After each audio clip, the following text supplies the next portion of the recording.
All right. Hello. Welcome. My name is Barrett Jones. I'm a record producer, engineer, songwriter, musician. And welcome to the show. Today I'm going to do another reaction on a artist that I just recently discovered through this very method of putting YouTube reactions up. Lizzy McAlpine, who in my first reaction I over and over again pronounced her name wrong. Since that time, I've come to view Lizzy as one of my favorite singers of all time recently. I just love it. Love her stuff. I went and saw her live opening up for Dodie a few weeks ago. And she was fucking great. So today I'm going to talk about a new release that she has with Finneas called Hate to Be Lame. And if you like these things, please subscribe and let me know in the comments what you think. The comments are very interesting. People can be kind of mean. I don't know why. You know, why do you have to be mean? I'm just doing my thing. Anyway, let's get to it. Reaction to, I need this.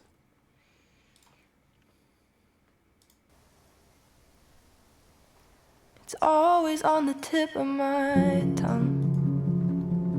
I read an article on the internet, told me that that's how you know you're falling in love. Don't really trust what's on the internet, but maybe just this one.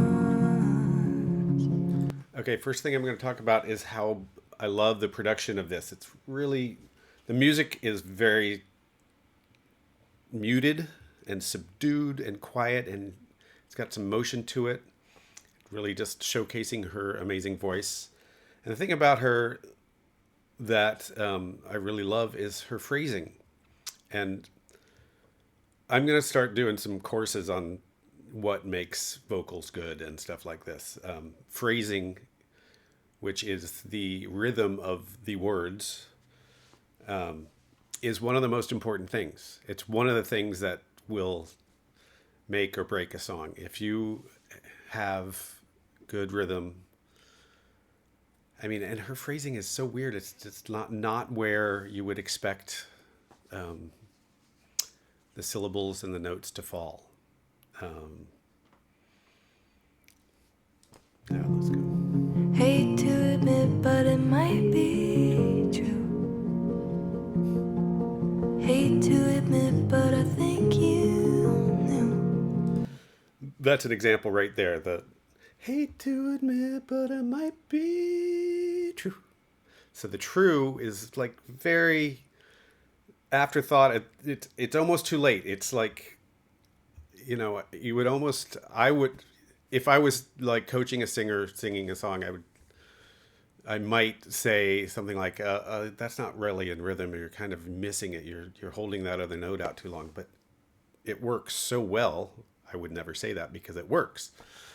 If something works, you got to let it go. But it's very interesting that it's, you know, and what it does emotionally is that going down to that note on true sort of gives you the sort of exasperation of that moment, of that statement. Might be true.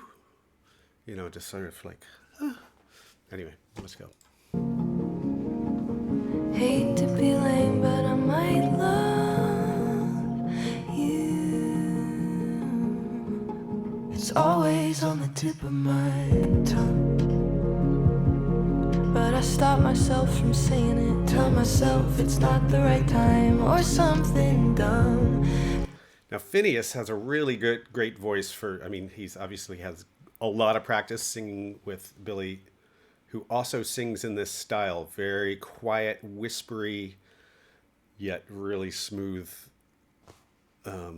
vocals, and so good. He really fits in well with this. And notice how the drums kind of come in there. They're also very muted. It's like there's no high end on anything hardly in the musical realm. It's all about the vocals. But then you kiss me like you do, and we're right back where we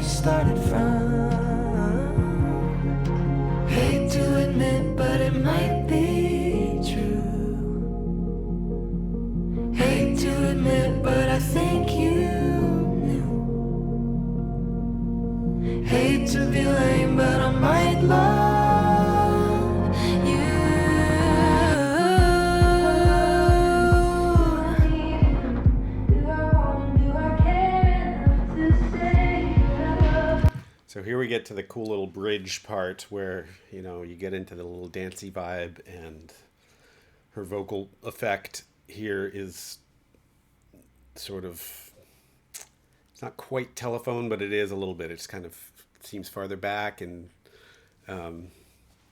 doubled, and just gives you a new vibe. All of a sudden you're in this new realm, and that is also really cool. Another good trick for lead vocals.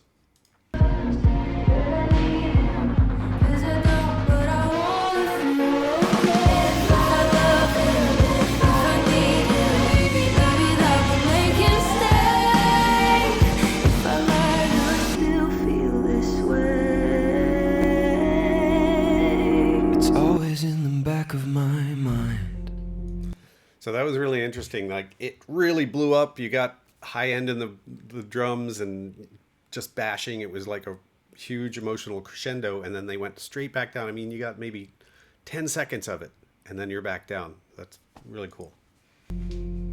Maybe my mistakes are the reason that I made it back to you in time. If I could rewind, would there be some butterfly effect? What if we never met? What if the stars never aligned?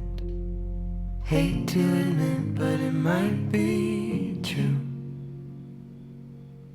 Hate to admit, but I think you knew. Hate to be lame, but I might love you.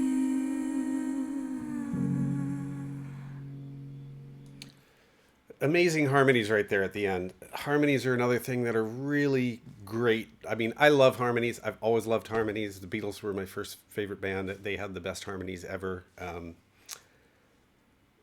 Another thing I would talk about in this course of singing. And by the way, I'm doing this course with Chris Liepe, who's another YouTube vocal coach, and Blake McLain. And I'll leave a link down below of where you can sign up. Anyway, back to Lizzy, who, this song is really nice. I really like it. Finneas, he is such a talented singer and producer. And I think, without Finneas, Billie Eilish probably wouldn't have gotten where she is. All right, and I want to also, I'm just going to play you a second of the live show I saw her at here in Seattle, opening up for Dodie. Because, it was just her and her acoustic guitar singing, and her voice is so perfect, like smooth and wonderful. I don't wanna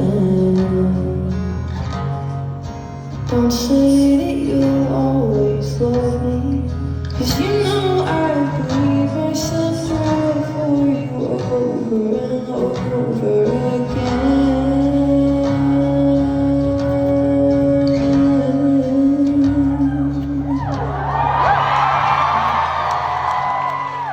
And clearly the audience was going crazy. This was at a theater that holds about, 2,000 maybe. And she was the opening act, but people went crazy for her, and deservedly so. She was stellar.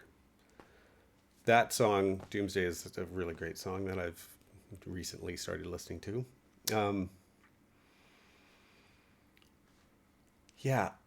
Just an interesting note on her, that guitar, she played it a lot. It's the drop D tuning, which is tuning that I like to use a lot, and actually a lot of like rock metal people use drop D as well. But the fact that this is another issue with singer-songwriters. Sometimes they have trouble focusing on the vocals because they're focusing on their guitar playing.